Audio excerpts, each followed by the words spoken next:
Ya gara-gara corona. Seandainya nggak lockdown nih Bang Lukman, Bang Hotman, seandainya normal nih suasana, saya yakin nih Bang Hotman, saya yakin mungkin Pak Novel Baswedan mungkin datang juga ke Kopi Joni. Pasti dia nanya Bang Hotman, kok bisa orang menyiram nggak sengaja? Kira-kira gimana tuh Bang? Saya nggak paham secara hukum. Ya, itu banyak pertanyaan. Tapi karena saya kebetulan tidak terlalu mendalami kasusnya, tapi memang di IG saya sudah ribuan orang mempertanyakan itu. Dan diminta memberikan komentar. Cuma karena masih proses persidangan, saya belum bisa komentar. Tapi di antara yang sulit untuk saya yang bodoh masalah hukum konvensional nih Bang Hotman. Yang sulit saya percaya untuk itu nggak sengaja itu bangun pagi itu kan payah Bang Hotman. Masa iya bangun pagi membeli air kerasnya lagi kan? Nah itu, tapi karena Bang Hotman belum mendalami, saya nggak bisa juga maksa Bang Hotman. Saya ada pertanyaan Pak Ustadz yang mau saya tanya. Dalam bidang kepengacaraan seperti yang saya alami ini, ada namanya solving problem out of the box. Artinya apa? Karena jam terbang yang tinggi, kita kadang-kadang kalau suasana kejepit, selalu otak itu mutar sendiri, cari jawaban, memuaskan lawan, maupun perdebatan di sidang, karena kita sudah terlatih untuk itu. Apalagi kalau pengacara itu ada yang pengacara lahir dari kandungan. Saya yakin saya sudah lahir dari kandungan ibu saya. Kalau ada kan born to be a king, saya born to be a lawyer. Saya mau tanya Pak Ustadz, karena ciri khas seperti itu juga ada sama Pak Ustadz. Saya perhatikan kalau Ustadz itu menjawab persoalan orang, selalu ada solving problemnya yang keluar otomatis dari pemikiran Pak Ustadz. Apakah itu dari pengalaman terlalu lama ceramah, atau memang instingnya Pak Ustadz yang tinggi, atau memang sudah lahir sebagai Ustadz, atau bagaimana? Atau pendidikan sekolah? Out of the box thinking namanya. Saya kira Abang sudah menjawab sendiri pertanyaan Abang. Yang pertama kadang pertanyaan itu berulang-ulang Bang. Itu juga. Yang kedua, karena saya dulu sekolah di Mesir, itu masuk kelas nggak boleh bawa kertas, cuman bawa satu pena saja. Kalau kita mencontek, kita mesti hafal itu semua. Kalau kita mencontek ketahuan, visa kita dicabut, di deportasi. Lalu kemudian mungkin faktor doa orang tua juga. Mak saya mendoakan supaya jadi ustadz.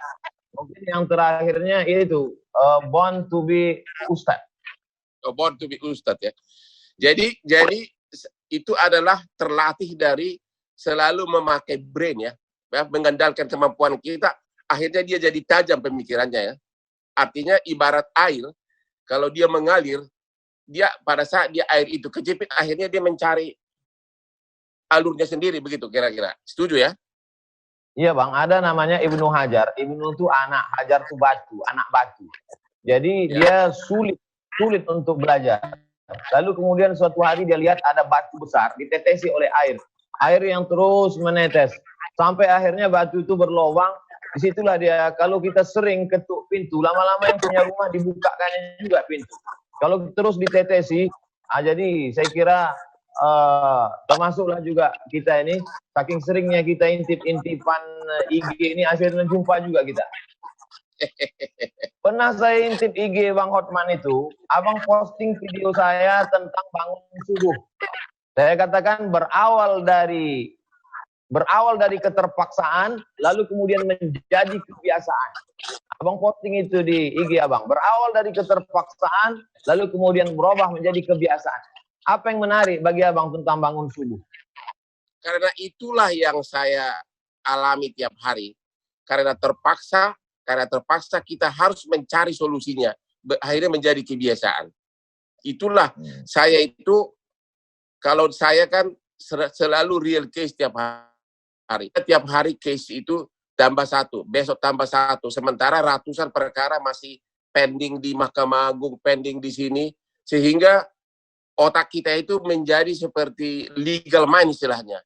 Bahkan kalau saya renang di subuh hari itu, makanya saya selalu bangun jam 4 subuh, saya di kolam renang itu tidak mikirin artis cantik, Tapi yang di pikiran saya itu adalah ini bagaimana ini memenangkan ini. Beslah begini, ini perkara ini masih banding. Otomatis itu berpikir terus. Karena apa? Terpaksa. Karena apa? Kita udah terima honor, tanggung jawab. Akhirnya otak itu lama-lama jadi terbiasa.